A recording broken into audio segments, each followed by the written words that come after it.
Now, The Hunt Palmer Show. A magic beyond anything you could ever imagine. You are now listening to The Hunt Palmer Show. Brought to you by Sagrera Farms on 104.5 ESPN Baton Rouge. Locking down the middle of the day. You really think that's the best idea? Live from the Mercedes-Benz of Baton Rouge studio, this is Hunt Palmer. It's quite a piece of work. Hour 2, Thursday edition of the Hunt Palmer Show, brought to you by Sagrera Farms Premium Beef, just north of Baton Rouge, up in Ethel. Sean Sagrera is doing something really special at Sagrera Farms. The finest beef you will find anywhere is right here, just outside of Baton Rouge. It's grilling season. You want to get steaks, want to get ground beef. You can get that from Sean Sagrera at Sagrera Farms. The marbling on this stuff is phenomenal. Sean's got a scientific process. Ages this beef 45 days. It's raised on grass, finished on grain. It's science, and it yields unbelievable results. Get up there and see it for yourself. You can see it, then walk away with it from Sagrera Farm. Fill that freezer with side of beef, the whole cow, and have all your meat for an extended period of time from Sagrera Farms. Speaking of food, Beck, did you see Gary Player's press conference today? No, I did not. Kevin Van Valkenburg, for No Laying Up, asked, so I don't know if you know much about Gary Player. He's fanatical with diet and fitness. Yes, he is. I mean, fanatical. And so he's jacked. Like, he's 89, he's almost 90. He's a couple months from 90, and he's still playing golf, and he's in phenomenal shape. And Kevin Van Valkenburg said, Tiger ate Arby's every single meal when he won here in 97. When was the last time you had fast food? And Gary Player chuckled, and he went in this diatribe, and he goes, you don't get to be 90 years old like I am and if you eat a bunch of crap. And I'll tell you this. And so he goes into what he's doing. I love people. I love golf. I've got a young girlfriend. How about that? I got a girlfriend at 90 years old. And I just thought that was the funniest answer that I have heard all week. Gary Player bragging to the media about his ability to find a girlfriend at 90. I don't think he would struggle to find a girlfriend at 90 because I think he's probably got a decent amount of dollars in his bank account. Oh, that's very, very condescending of you, Jacob, to assume that a woman would just throw herself at Gary Player because of his fame and his bank account. I'm just saying it probably helps. It might help. If you're 90, I think it probably does. Yes. Help. So Gary Player still did the opening tee shot today, and then did the big ninja kick as he once does. And so Gary Player, almost 90 years old, got a girlfriend. Shout out Gary. Heck of an effort there. All right. Some news coming out, as it has over the last couple of weeks, with the Saints and the visits that they have hosted. And one of those was an SEC product, and one that certainly I hadn't thought of, and certainly not one that you're going to see the Saints take in the first or second round, but somebody potentially in later rounds, and that's Isaac TeSlaa from Arkansas. Isaac TeSlaa is a great college football story. He played 3 years at Hillsdale College. I don't know where that is. I don't really care. I know that he was the great Midwest American Conference Offensive Player of the Year and Team Most Valuable Player at Hillsdale College. He made 68 catches for 1,300 yards and 13 touchdowns, and got an opportunity to step up and play in the SEC for 2 seasons at Arkansas. And he was productive in 2023. He started all 12 games, and he played in a pretty poor offense that got a lot of people fired. But he had 34 catches for 350 yards. Remember that team, they fired their offensive coordinator midway through the season. This was pre-Petrino when that was happening. And so came back in this season for Arkansas and Bobby Petrino. And at 6'4" and 215 pounds, had a pretty good year. He averaged almost 20 yards a catch, caught 28 passes for 545 yards. And I think was a pretty good SEC player on some bad SEC teams. And I think more so than just speaking about Isaac TeSlaa, who I've told you about here, and I think would be a fine pick for the Saints late in the draft. More so than just talking about Isaac TeSlaa, because I think if you spend too much time talking about 4th and 5th round draft picks and specifically who the Saints could target, you're really spinning your wheels. I think we can narrow the Saints' number 9 overall pick down to like 10 guys, right? And you could talk about 10 guys, and the Saints are probably going to take one of those. You get to the 4th and 5th round, you're talking about 100 guys. You're talking about 200 guys. So that's really hard to do, okay? But a wide receiver with that kind of size, 6'4", 215, makes a lot of sense. Because you look at Chris Olave, and while I think he's a legitimate 1,000-yard wide receiver when healthy, he's not a big physical presence. You look at Rashid Shaheed, really serves a purpose in an offense, can go down the field, stretch the field. We've seen him make game-winning plays with his speed. Yeah, that's great. But you don't have the big physical body. And you thought the Saints may address that in free agency, and instead they signed Brandon Cooks, who does the exact same thing as those two guys, which was not a good signing. But Isaac TeSlaa, while not as proven as Brandon Cooks, not as likely to make the team as Brandon Cooks, does bring something different at 6'4", 215. He's played a ton of college football. He's a very good technical route runner. And in some bad offenses, put up some good numbers. He runs well. He ran some. Did some punt returning and kick returning at Arkansas. But it's more so the frame. And I think the Saints are very likely, in my opinion, if they were to make all 9 picks, which at this point, what are the odds of that? They're not very good. But maybe they make 8 picks. They trade one of them to move up. Let's just be optimistic that that's all the Saints do. If they make 8 picks, I feel like there's a likelihood that one of those 8 picks is a wide receiver that stands 6'4" or 6'5". And that is, I think, a key piece to what they're trying to do. I loved the line that Joe Sloan gave from LSU, and you've heard this from other folks. Your wide receiver group should look like a basketball team. It should look different. You should have some guys that are 6'5", some guys that are maybe 5'11", some guys that run in the 4.3s, maybe some guys that are a little bit taller that don't run as quickly, some guys that are big and physical, some guys that are more slight and can get up the field and are difficult to stay in front of. That's the mark of a good receiving core. And right now, the Saints look a little bit too one-dimensional. They look a little bit like a group that has a lot of 6-foot guys that weigh 195 pounds and that run pretty well. You need some variance. And I'm not telling you that Isaac TeSlaa is the answer to all the Saints' issues, but I'm telling you that someone like him could be an answer to some of the Saints' issues, right? And you've got to... There's a lot of stuff to patch up. We talk about this constantly. There's a lot of stuff that you've got to patch up. But the Saints need to take some time to make that pick. And maybe it's Ted McMillan in the first round. And I would love that pick. If the Saints took him at 9, I think that would be awesome because he's big and physical. He's also a freak of nature athletically. I think that's awesome. I think he has a chance to be your number 1 receiver quickly, especially considering what Chris Olave has gone through. But I don't have an issue with the big physical receiver becoming your 3rd option in the 5th or 6th or 7th round or as an undrafted free agent, as long as you use him properly. And I think that the Saints, I trust Kellen Moore to put that kind of stuff together. I mean, look at the wide receivers that you had in Philly with A.J. Brown and Devontae Smith. That's a perfect categorization of how different two guys can be. Now, those two guys were stars in college and were early picks in the NFL draft. Isaac TeSlaa is not that. But it's just more in terms of the body sizes and the styles of play that contrast and make for matchup advantages here or there. And I think that's good. So do I think Isaac TeSlaa in the 5th round would be a good pick? I do. Do I care if it's somebody else at those measurables in the 6th round? I don't. We're opening with Isaac TeSlaa because the Saints brought him in for a visit. The point of the discussion is really just make sure that it's somebody that does something a little bit different. You've got to stay healthy at wide receiver. Certainly coming off of huge injuries here, Chris Olave and Rashid Shaheed are question marks because of that. But if you can stay healthy and add one more piece to that wide receiver puzzle, assuming that you're going to keep Brandon Cooks around as well, I think that you're starting to look functional at wide receiver. You got a lot of work to do some places. Wide receiver, I don't think there's a lot of work to do. I think there's specific work to do. TeSlaa potentially could be one of those specific deals that you've got to get done. So that's our look at the New Orleans Saints as we inch closer and closer and closer to the NFL draft. And I think, I'll have to look at the calendar. I think I thought about this morning.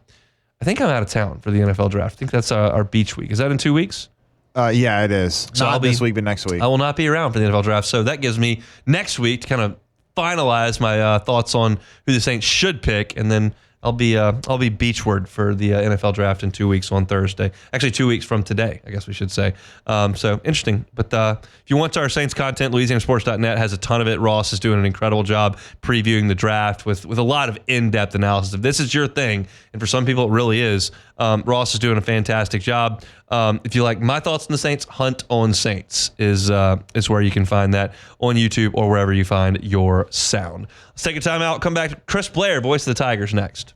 The Hunt Palmer Show. Genesis of Baton Rouge, genesisofbatonrouge.com. When I say Genesis of Baton Rouge, you should think luxury vehicle. If I say luxury vehicle, you shouldn't think I can't afford it.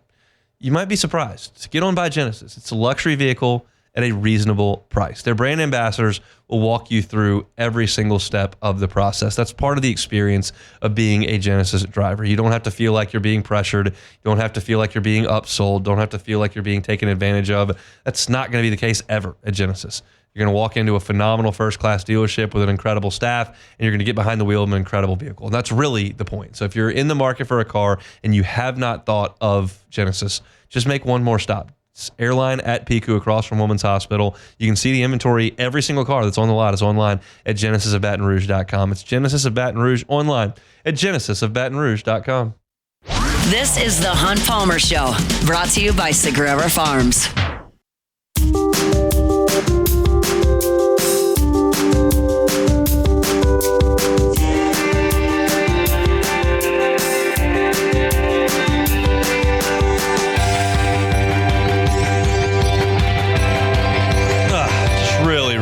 See Bryson DeChambeau chip it from one side of the green off the other side of the green. That really breaks my heart. I was pulling for him to get that up and down and really get off to a good start here in the Masters. If your sarcasm meter's going off, it's working. Don't need Bryson to make a par the whole time he's out there. If I have it my way, I don't have it my way. We'll talk to Scott Rabalais coming up in 15 minutes about the Masters. He is there at Augusta National, as he is every single year. Justin Rose out to a 5-under start through 10 holes. Scotty Scheffler 1 shot behind him as Scotty plays the 17th. Colin Morikawa had it to 3-under, made 3 bogeys coming home, and finished at even par, just tapped in on 18. Rose is actually 6-under. He's birdied 3 in a row. Rosie, chill out. I mean, he's going to shoot 75 tomorrow. Like, there's just no... He plays well at Augusta. He played well last year at Augusta. So we'll see. True. Chris Blair, voice of the Tigers, good enough to give us some time on Thursdays. Joins us now on the Jim's Firearms Hotline. Chris, how we doing? Doing good, man. Just got into the hotel. Beautiful day, beautiful flight, and hopefully a great weekend on tap. How was the weather in Oklahoma? Oh, a lot better. A lot better. I want to know what it actually felt like walking to the ballpark. I mean, was that colder than any of the February games you do?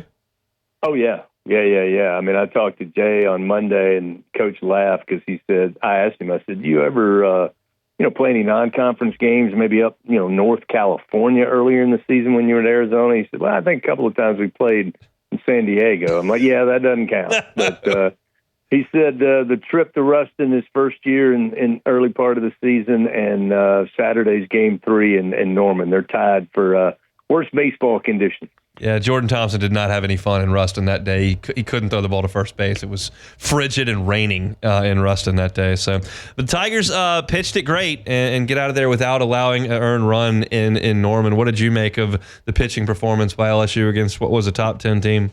Yeah, phenomenal. I mean, to use 5 pitchers the entire weekend and, have 2 games where, it takes a couple of free passes, maybe just 1 free pass and an extra base hit, or maybe even an aggressive base running move by a pretty aggressive offense. And, when you look at that entire weekend, the things that stand out to me, 15 runs total for LSU, 12 of them come with 2 outs in the inning. They didn't relinquish a stolen base for a team that certainly wants to get out and get aggressive. And then thirdly, just what Jay wanted to see, put them in second and long, third and longer. And 30% of the time through 27 innings, they got the leadoff man aboard, which, kind of, handcuffs, I think, Oklahoma's style a little bit. So, the fact that Oklahoma's lost up until that point, now they've lost 5 home games, dropping to Dallas Baptist in the midweek earlier. But, they had only lost 1 game there, and LSU was able to go there and pick up 3. And to me, you got these back-to-back weekends. So the fact that you got 3 on the road last week, hopefully you have another good weekend hunt this weekend. before you get Alabama and Tennessee, for that 9-game homestand that starts next week. So I think the fact you got 3 there, sets you up in great position here if you play well on the Plains. You've seen some good aces around here in your time. You saw Landon Marceau, certainly Paul Skeens. Last year, Gage Jump and Luke Holman, take your pick. What's Cade Anderson's trajectory right now? He feels like he's asserting himself as good as anybody in the league. Yeah, no, I think so. I mean, he's really had one outing that wasn't, I'd put in a superb category. I wouldn't say it's a bad outing. But every time out, he's pitched well. I mean, he's got great control. He pretty much decided and dictated the terms to the Oklahoma hitters that Thursday night. And, I think, the body of work of the previous guys you talked about, certainly Paul Skeens. I mean, you talk about a dominant guy that, at some point he would look at you and say, here comes a fastball, and there wasn't a whole lot you could do about it. But I think Cade, his mix of pitches puts him in a special class, and that's why I think he's been successful. And I really think he's going to be successful the rest of the way out. And, I was impressed with Anthony Ianson, too. I mean, that's the second straight game. I think he's pitched really well and pounded the strike zone and racked up a ton of strikeouts. So, I like where this rotation is. And I think that's why, Jay, we don't even talk about it now on Mondays. I mean, for the foreseeable future, that's the 3 starters you're going to see on SEC weekends. I talked about it to open my show today, but the platoon of Josh Pearson, Ethan Fry, and Jake Brown, not only their play, which has been excellent, but their attitude toward that play, which Jay detailed yesterday in his press conference, has been so awesome. If you missed the story, he said he went to Ethan Fry to tell him why he was going to start Jake and Josh in this game, but this is what you need to be looking for. And Ethan said, Coach, you don't have to explain anything to me. Just let me know when you need me. And like that, in this era of the transfer portal and stuff, I just don't know that you see that in every sport, in every program. And those 3 guys have been incredible, both mentally and physically. You're traveling with the team. You're watching those guys every time out now. I mean, what do you think about the way those guys have approached their roles? It's funny you bring that up. I sat behind Josh, Jared, and Jake was in the seat above us, and those guys were, I mean, you could tell they're close. They were joking and laughing the whole flight over today. I think that has number one, a big thing to do with it. But I've said it many times. I've told you, one of the amazing things about the culture that Coach Johnson has created is that everybody's going to benefit. If LSU, the brand, the powerhouse, if you will, if LSU baseball succeeds, everybody that's going to contribute is going to find success. And your success and your time to, carry the bigger load might come next year. And I just think that's easier said than done. I mean, everybody wants that kind of culture, but I'm amazed at it. Those guys are just like, hey, what's the matchup tonight? We saw last week Ethan Fry actually got a start as the DH in a game that typically he had been, in the dugout. But that's due to the fact that he was on an absolute tear during this win streak. But I just, it's true. People say, to your point, in this day and age, how do people do that? But when you're around this team, that's how they all feel. And those 3 or 4 guys you're talking about, along with Tanner and Michael, who are platooning at third base, I mean, they feel the very same way that, we want to win. It's, there's a reason that I've watched them take some of the non-traveling members of the team this morning before we left. They were doing some practice inside the box with some pitchers and some hitters at the plate. And they're all wearing the big team, little me T-shirt. And again, that's a catchphrase, but these guys live it. I'm curious to watch Sam Dutton tomorrow night, having watched him for 3 years in Baton Rouge and seeing the numbers that he's putting up at Auburn. What do you make of that? Yeah, I mean, I was asked about that this morning, and, I don't think it ever was a question. When he got to LSU, you obviously knew that he wouldn't be there if he didn't have the potential and the talent. I just think he's taken a step forward, and he's done an incredible job. Like you said, his numbers are eye-popping. He's made himself into one of the aces in the SEC, and frankly, the way Auburn's played, I think right now you're starting to see, while everybody was preseason and just about every team was ranked in the top 40 in most people's minds coming into the year, and there's still a ton that are inside the top 25, I think you're starting to see now that tier start to come to the forefront, the top tier, the middle tier, who certainly is dangerous, and then the teams who've just not been able to turn it on yet. And that's not to say they won't. But I think Auburn's been one of the teams that's just kind of steadily gotten better. I mean, they're coming off a series win against Alabama at home. They go to Atlanta, take on a really good Georgia Tech team. They forced Georgia Tech into putting them on base with a bunch of free passes. They got down early and came back to win. And I think that, Sammy's a big part of that. And it'll be fun to watch him tomorrow because he was one of the guys I was rooting for at his time at LSU because I knew, talking to the coaches, they felt like he could really and he did have some good performances, don't get me wrong. But I think his consistency this year, for whatever reason, working with the folks here, Everett Tieford, who I knew was a player at Georgia Southern, now he's the pitching coach here at Auburn. They've been able to really hone in on what he does best. And it'll be fun to see LSU tomorrow, the former teammates, go at it in the same way that Chris Stanfield's returning home to the Plains. Yeah. And goodness knows I got tired of him making plays when we were here. I hadn't thought about that storyline. I need to reconsider that because, of course, he started there for 2 seasons. Friday, Saturday, Sunday from the Plains, Jay Johnson Show every Monday night. Tell everybody where they can find y'all in person and then on the radio for the Jay Johnson Show. Yeah, you can hear us right there on your sister station, the flagship, Eagle 98.1, D-Rock station. And, of course, online with your LSU Sports mobile app. If you're out running around, got some things going on this weekend. And then if you really are glutton for punishment, you can tune in on YouTube or Facebook Live and look at me and Bill's big ugly mugs calling the game. There we go. Y'all have a great call. Safe travels home, and we'll talk next week. Thanks, Chris. All right, and enjoy the Masters. I sure will. He is Chris Blair, voice of the Tigers from the Plains at Auburn. I want to go to Auburn for a baseball weekend. I have not done that. I have not been in that stadium before. They just redid it for this year, and I'm told that it's really, really impressive for an intimate setting, which Auburn has created there. It's one of those deals. Baton Rouge is a fairly large city, kind of like Columbia, South Carolina, Knoxville, Tennessee, like pretty big cities.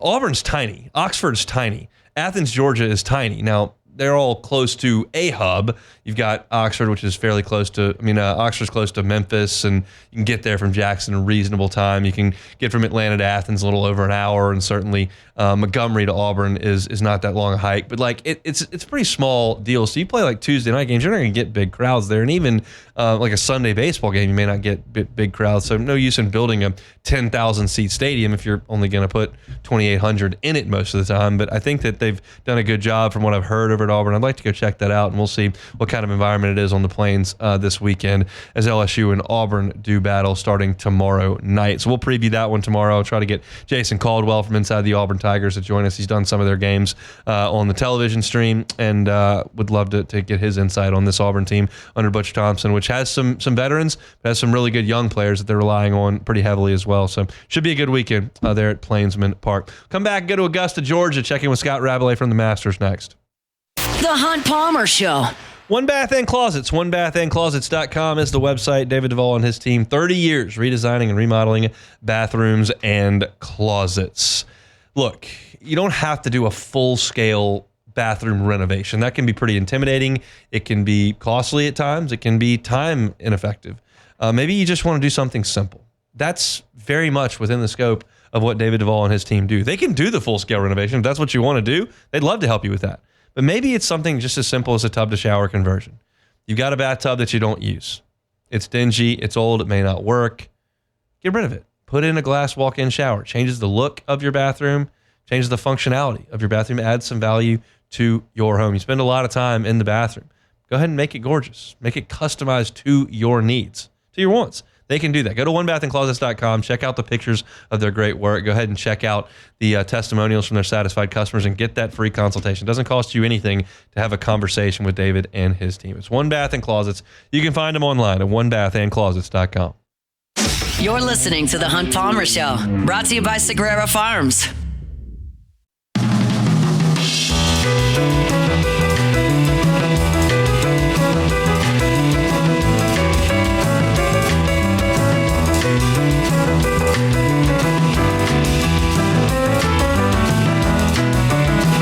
LSU will be on the field inside Tiger Stadium. Huge spring open practice. Really going to set the tone for the entire fall coming up here in 2025. And Scott Rabalais is going to miss all of it.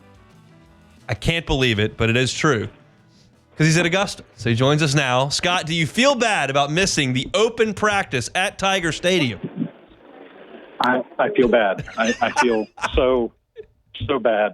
It's really a huge blow to me. When I saw the schedule, I was like, darn the luck. My sarcasm meter is just making all kinds of sounds over here. Let's talk some golf, Scott. First of all, you're there on the grounds. The weather on TV looks spectacular. I'd imagine this is just how they draw it up. It really is. I mean, when I got here Monday, I didn't even get on the course because they'd already closed it because they got buckets of rain on Monday. And the greens are probably still a little bit softer than they would like them to be. But since then, it's been very nice. Today's sunny, a little breezy. They're kind of baking out a little bit. Plus, they get a little rain overnight into early tomorrow morning. And it's going to be gusty and windy tomorrow, but the weekend looks great. Temperatures in the 60s and 70s and a little wind, but should be really good. So I think overall, they can deal with it here. Every green has the vacuum sub-air thing underneath them, and the heat and cool. I mean, it's unbelievable. Yeah, I was watching a video earlier this week that on the tournament's practice area, they put heaters in the grass for chilly mornings. They can heat the grass up, and so the players can be warmed up on the driving range and don't have to hit off frosty grass if there's delays. They've spared no expense there at Augusta. Let's talk local first before we get to the big picture and what's going on out there. Sam Burns doubled the first hole, has since made a double on 5 as well. He does have 2 birdies. He's 2 over. Just doesn't really quite have his game right now to the level we have seen it over the last 4 or 5 years. No, unfortunately not. Yeah, 2 over through 6. Missed the last 3 cuts in a row coming in here. I mean, really doesn't come in on good form. Hasn't done a lot in the majors, and just hasn't done a lot lately, unfortunately. I was talking to a couple of guys who cover golf on a regular basis. Brody Miller, who used to cover LSU, now works with The Athletic, and Rex Hoggard with the Golf Channel. And they say, his iron game has deteriorated, and, maybe he's a little distracted, since they had a child. I don't know. I don't claim to talk to Sam on a regular basis or anything like that, but I do know that I think I've always thought he has the talent to be a major champion. He hits it far. He's got great touch. He's got a great putting stroke. He's got that even temperament. I've always thought he has the ingredients to win a major. But right now he's still 37th in the world, which is nothing bad, but he's been kind of slowly progressing in his world ranking, and if he's not careful, he could slide out of the top 50. And if you don't win, and you slide out of the top 50, then you start losing those automatic qualifiers for majors. So hopefully he finds his game soon, which can happen. Obviously, we saw it happen with Victor Hovland, just a couple of weeks ago, winning the Valspar. So it can happen. Yeah, they say it's one swing away at times, or can feel that way. If you look at the leaderboard right now, Justin Rose with a 2-shot lead on the rest of the field. Never won at Augusta, lost in a playoff to Sergio, but has always had quality results there at Augusta National. How do you feel about his chances? It's way early, obviously, but he's 6 under par. Yeah, Rose he's sneakily, transitioned into middle age. He's like 44, 45. I remember he was still remember that kid in the 1998 British Open? Yeah. Pitching in from off the green on the last hole, and he was host to the British Open as an amateur and won a U.S. Open. Of course, at Marion, won a gold medal, in the Olympics. He's had some great finishes and great performances, and like you said, he's been good here. There's nothing that really suggests coming in that he's a couple of top 10 finishes this year. Not been playing bad, but not. Oh, he's got 2 wins like Rory McIlroy or something like that. So, but he's played, as you said, he's played well before. He had the lead after the first round a few years ago here, and so it's just keeping it up for 4 days. All these guys have all these pros anyway have the potential to shoot a hot round. It's doing it for 4 days. That's the question, and that's what I question about Rose. But he's got it going great right now as he's an aim-in corner at 6 under par. What would be a better story? Rory winning to complete the Grand Slam, or Scheffler winning 3 out of 4 and back-to-back to become the 3rd player to do that? This is just my opinion. And people can certainly say, no, I wish it was this way. I've been saying this. Scheffler is the odds-on favorite, and I think Rory is the sentimental favorite. Yeah. I mean, like winning 3 out of 4 would be an amazing achievement. Only Jack Nicklaus did that back in the 1960s. Tiger, I think he won 3 out of 5, but 3 out of 4 is really hard to do. Winning the Masters to complete the career Grand Slam is really hard to do. Only 5 people have ever done it: Nicklaus, Woods, Ben Hogan, Gene Sarazen, and Gary Blair. It's really hard. He'd be the only European to ever do it. But there's a lot of great players who are missing that one on their resume. One of the ceremonial starters, Tom Watson, didn't win the PGA. Arnold Palmer didn't win the PGA. Lee Trevino didn't win here. Phil Mickelson very famously did not win the U.S. Open, obviously, after being runner-up so many times, including to Justin Rose at Marion.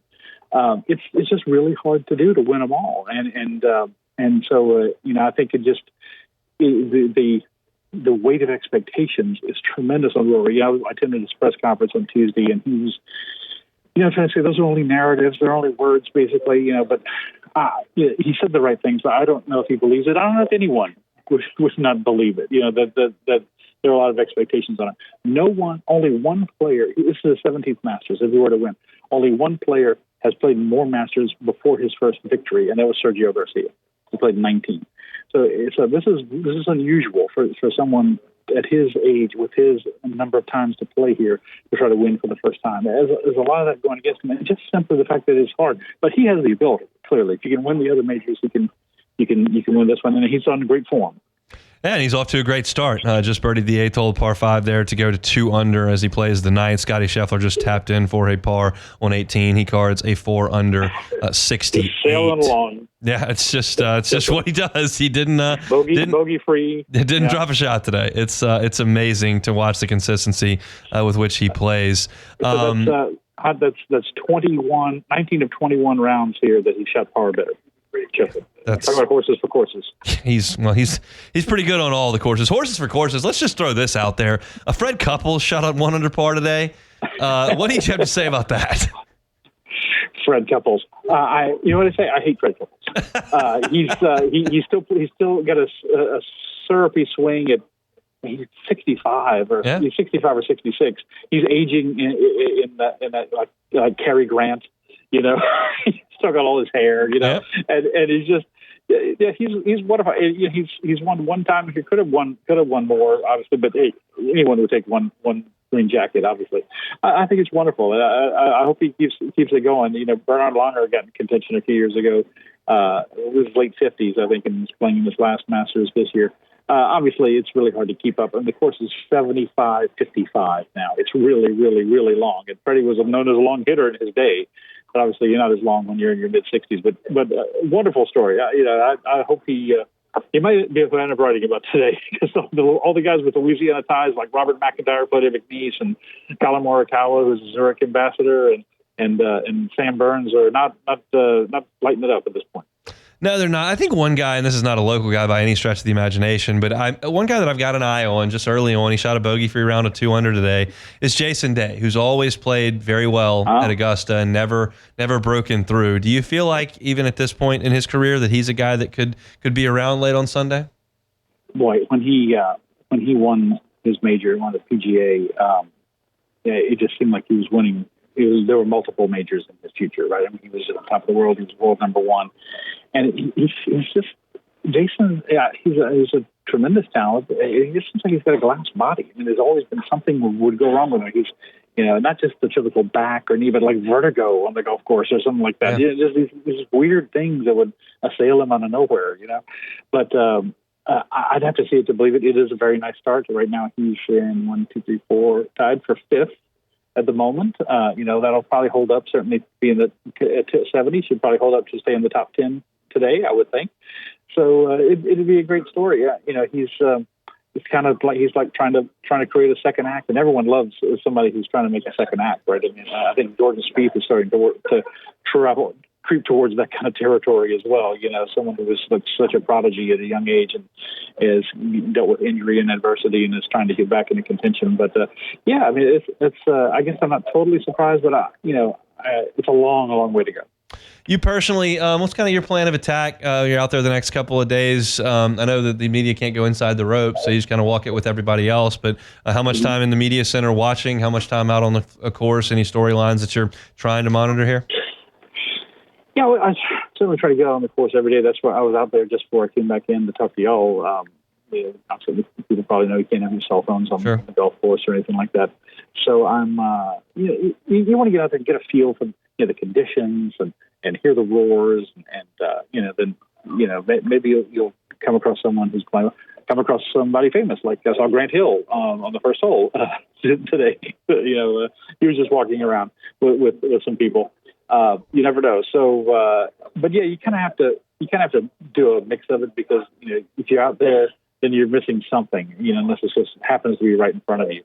I heard the roar for Scheffler's birdie at 16, for example, but I was over there by the 7th hole. I was heading back in here, but golf tournament, especially the first 2 rounds, it's hard to get your arms around, because it's so many players and they're playing all day. Once you get to the weekend, you can really focus on, well, this is the big storyline. Right now, I'm just kind of looking for the today and tomorrow. I'm kind of looking for the personality, the interesting story. And I was hoping Lord Cowell might be that, because of all the controversy with him, not wanting to talk to the media after he had flamed out at Bay Hill and got beat by Russell Henley, and he's stuck by his guns. I'll tell you that. So it's but we'll find something interesting. I'm sure. But obviously, just wrote about Ted Scott today. Scotty Scheffler's caddy from Lafayette, and McElroy wrote about him during the week. So we're looking for a little something else at this point. Jason Day is in contention, I would say, at this point.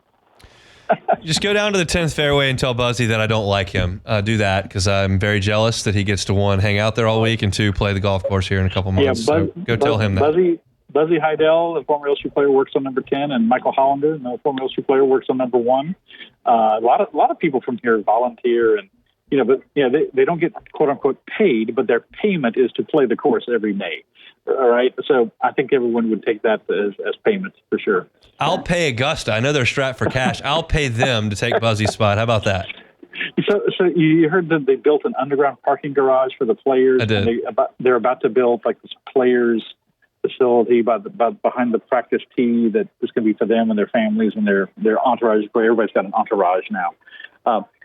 Someone wrote, and it's interesting. I don't know how much you thought about this, but you're a physically aware, savvy individual, that they make so much money they have to reinvest it in the club for tax reasons. And so otherwise they're just going to pay gazillion taxes. But they in the time I first came here in 2002, and the time I come here, it's just amazing how many things they built. They moved Washington Road, bought out a whole neighborhood to give people free parking.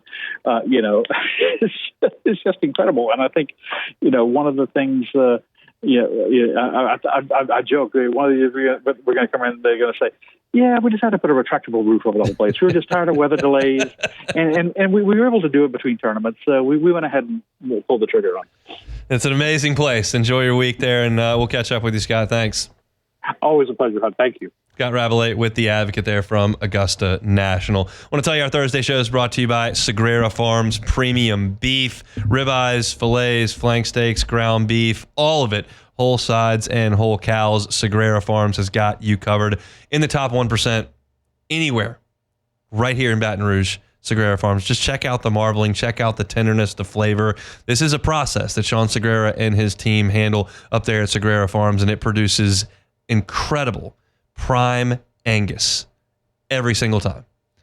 If you are quote unquote into the beef and you love premium prime beef, you're looking for the best you can find anywhere, it's right here, just north of Baton Rouge at Sagrera Farms. Give you Sean's number every single week. Want you to give him a call. Go up to Sagrera Farms. Check it out. Make a purchase and have that freezer full of some of the best beef anywhere that you will find. It's 719-1723. 719-1723. It's Sean Sagrera and Sagrera Farms bring our Thursday shows each and every week. Come back and close it out next. The Hunt Palmer Show. This is the Hunt Palmer Show, brought to you by Sagrera Farms.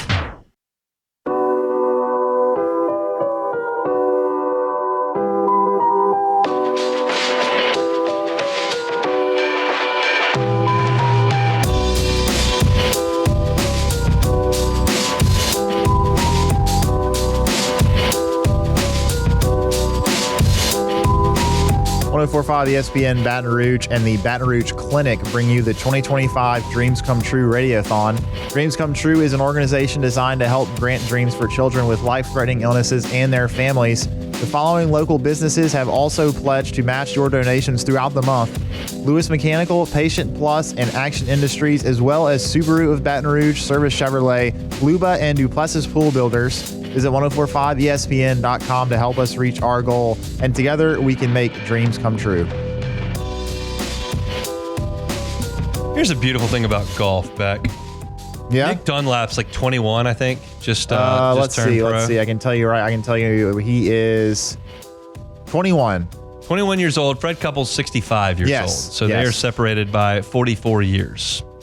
Fred Couples could have given Nick Dunlap a shot a hole today and would have beat him. Yeah, Nick Dunlap shot 90. 71 to 90. Yeah. 19 shot difference. Couples could have given him a shot a hole. That's a winner. That doesn't happen in basketball. It cannot happen in basketball. It is not possible to happen. How old's Jordan? He's not 65. No, he's not. He's probably like 55, honestly. Yeah. So we can't get there yet. He's probably the guy I would go to. Now, LeBron at 65, we'll see how that looks. Oh, actually, Michael's 62, so a little closer, but 21. I don't know any 21-year-olds, but, you know.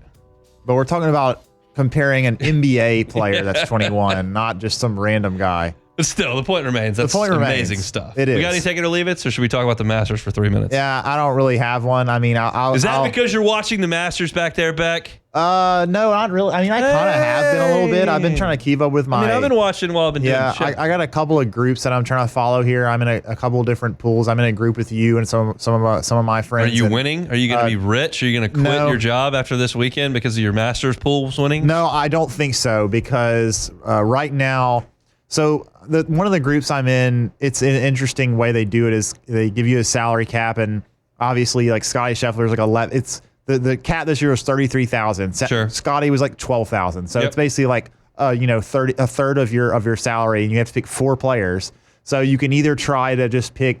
Sure, we know how salary caps work. Yeah. So I went with Rory because I just really liked him going into this tournament, and he was also I think the second or third highest most expensive player. So I had to either go with 3 medium guys, or I can go for another strong one. Anyway, so I went with Hideki. He was also pretty expensive, so I had to go with 2 cheaper guys. So I went with Keegan Bradley and Lucas Glover. And how's Lucas doing? Lucas is, I think, 6 over. That's poor. Let's see. Poor performance. Yeah, he is 6 over through 11. Hate to see that. Yeah, and Keegan finished at 2 over, so he's gonna have to play well tomorrow to make the cut. So not looking good for me. You're done. You're gonna have to go to work on Monday. I'm pretty much cooked. Yeah, man, tough. It's barely. You're just into the afternoon on Thursday, and you're already done. It's already over. It's kind of sad. And you've been ragging me for fantasy golf for 2 months with no performance on your end. Yeah, just ragging me. Now you get your one chance on a course that everybody knows. You got horses for courses, and your team stinks. Yeah, everybody knows. No,